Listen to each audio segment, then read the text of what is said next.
right, so let's talk about New York City and the grand experiment with socialist Democrat Zoran Mamdani, because Democrat voters are starting to notice something. They are starting to realize just how extreme his rhetoric actually is when it meets real life. You got police officers getting hit, getting attacked, pelted with snowballs, and yeah, some of those incidents led to real injuries and hospital visits. Meanwhile, Mamdani is out here downplaying it, brushing it off like it was just a snowball, that's all. And all the while, he and AOC apparently are advertising how illegal aliens can get access to free daycare. And so we're going to get into that. Plus, we got some news on Ilhan Omar and her response following her meltdown from the State of the Union. So stay locked in. As always, smash that thumbs up button if you do enjoy the content. That's the best way to let me know. And to stay locked in with future videos, subscribe to the channel and turn on those notification bells. That way YouTube always notifies you when I drop. Let's get right into it. This is the way it started out, with groups of teens and older college students hurling snowballs at one another during the blizzard in Washington Square Park. This is how it ended, with New York City police officers pelted with snow and ice and practically chased from the park by a raucous mob. 2 officers were struck in the face and head. No one was arrested. The city's police unions are demanding a criminal investigation. This was disgraceful. It wasn't a joke. It wasn't a game. It was a vicious attack, an assault on 2 New York City police officers that landed them in the hospital. NYPD Commissioner Jessica Tisch posted in social media, quote, "I want to be very clear. The behavior depicted is disgraceful and it is criminal. Our detectives are investigating this matter." The department released photos of 2 people this afternoon wanted for questioning. But Mayor Mamdani downplayed the episode after being asked about it multiple times. Yeah, listen, I don't doubt that this probably started off harmless, but that's not how it turned out in the end. So just because the intentions may have been to just go out and have some fun throwing snowballs, none of that really matters, because once it starts getting out of hand, and not only that, then you get a couple idiots who they take it too far, because that's how these things always go, stuffing snowballs with rocks, that sort of thing, then you can't allow that, because you can't make it okay to attack law enforcement without consequences. But let's continue. I can just tell you from the video I saw, it looked like kids at a snowball fight. Look, I've seen the videos of this snowball fight. I think that it was a snowball fight. And the mayor does not believe anyone should be charged. I don't, from the videos that I've seen, it looks like a snowball fight. Rahul Nag was there. He told us that it started off as harmless fun, but escalated when several young people began tossing snow from the roof of the park's restrooms. The officers were confronted after they arrived to investigate. It wasn't supposed to be violent. It started out as a very fun thing to do, and then it just escalated. Some people were confused. They thought they weren't NYPD, they were ICE, or they were working with ICE. Is it right for somebody to throw a snowball at a police officer? It is definitely not right. It is definitely not right to throw snowballs at a police officer. People should be more cautious about it. I mean, does it even matter if they were working with ICE or if they were ICE? They're still law enforcement, right? But when you got Democrats constantly painting federal agents somehow is not worth listening to, is not real law enforcement, what do you think is going to happen next? You think that's not going to spill over into how people treat others in law enforcement? Of course it will. And we've seen the dangerous results of when people think that it's okay to interfere or disregard what law enforcement tells them. But the police union, they're not downplaying the situation and taking it lightly. They're criticizing the mayor for undermining the officers on the ground and fueling dangerous confrontations. Take a listen. We are learning more about the snowball attack on officers in New York City. The NYPD has released photos of these 4 men who are wanted for the assault. One of the photos appears to show a suspect raising an ice-filled block toward an officer. The police union, with a much different view, writing in a strongly worded statement, quote, "The mayor's response is a complete failure of leadership. This was not just a snowball fight. This was an assault by adults throwing chunks of ice and rocks that landed 2 police officers in the hospital with head and face injuries. The mayor has sent a disgraceful message to every police officer who serves this city, and a dangerous message to every person who might be looking to attack a police officer in the future. Harris. Maybe those who are voting for these people will learn their lesson, because we're seeing what leadership looks like in major cities under their control. But I'm not going to hold my breath. I'm not. Take a look at Chicago, for example. The city has elected Democrats for nearly a century. It's been decades since the Republicans held the mayor's office in Chicago. And at some point, you would have to ask, if the same party's been in charge that long, who owns the results?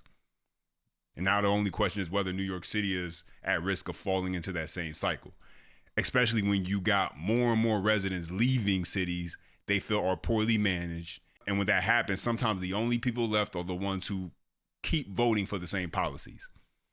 And New Yorkers are starting to find out exactly what they signed up for. Mamdani and AOC put out a PSA notifying all illegals that they could sign their child up for some free daycare. Well, technically it's not free. Somebody's paying for it, but you know what I mean.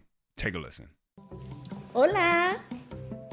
Mi español no es el mejor. No te preocupes, alcalde. Si su hijo o hija está cumpliendo 3 o 4 años en el 2026, usted puede registrarlos gratis en el programa Kinder 3 o Pre-Kinder de la ciudad de Nueva York.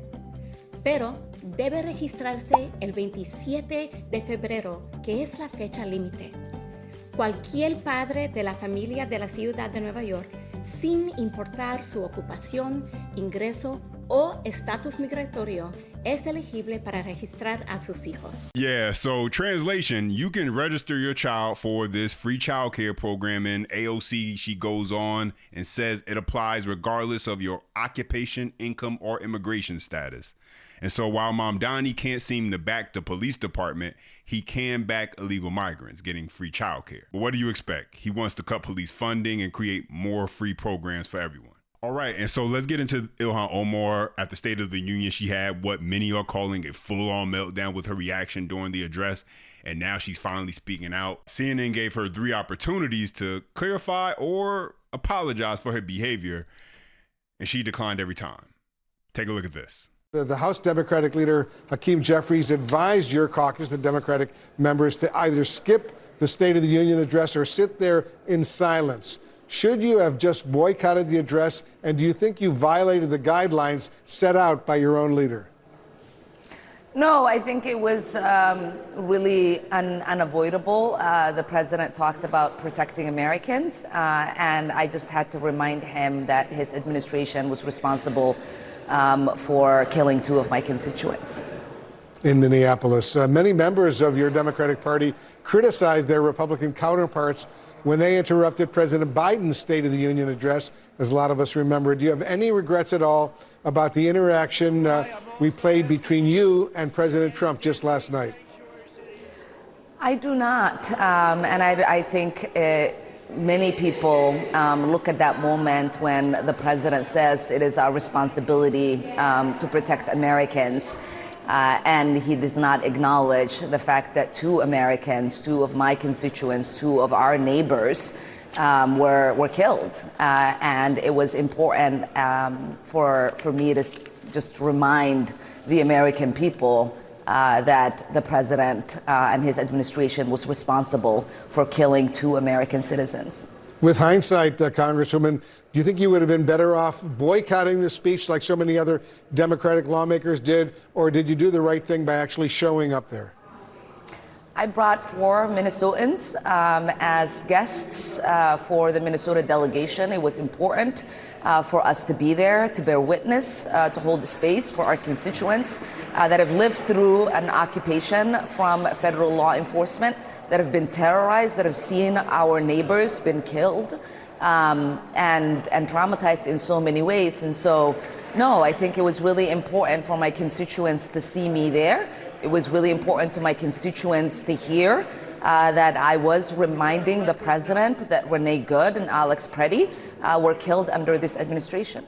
This is exactly why the president needed to say everything he said last night, to put that behavior on full display for America to see. Because this is what the Democrats have become very good at: creating chaos and then turning around and playing the victim. They mastered that move. But let's get into the next clip where John Fetterman unloads on his own party's behavior. Take a listen. That exchange obviously went to immigration and enforcement and DHS funding. I saw an email thread last night where you shook the president's hand. I believe it was on the way in, and it suggested that you were the only Democrat who did. Is that true? I do believe that's true. And now for me, I'm not going to yell or do that. Again, regardless who the president is, I think that's been lost now here for our nation to do that. So for me, yes, I shook his hand, of course. Mm-hmm. He walked in, and I'm always going to do that for sure. All the polls right now, the numbers, they're trending towards Democrats taking back the majority. I know people don't want to hear that, but it is what it is. And that's been the norm where the opposing party wins the midterm. So if Trump wants the Republicans to maintain the majority, it would be a historic upset anyway.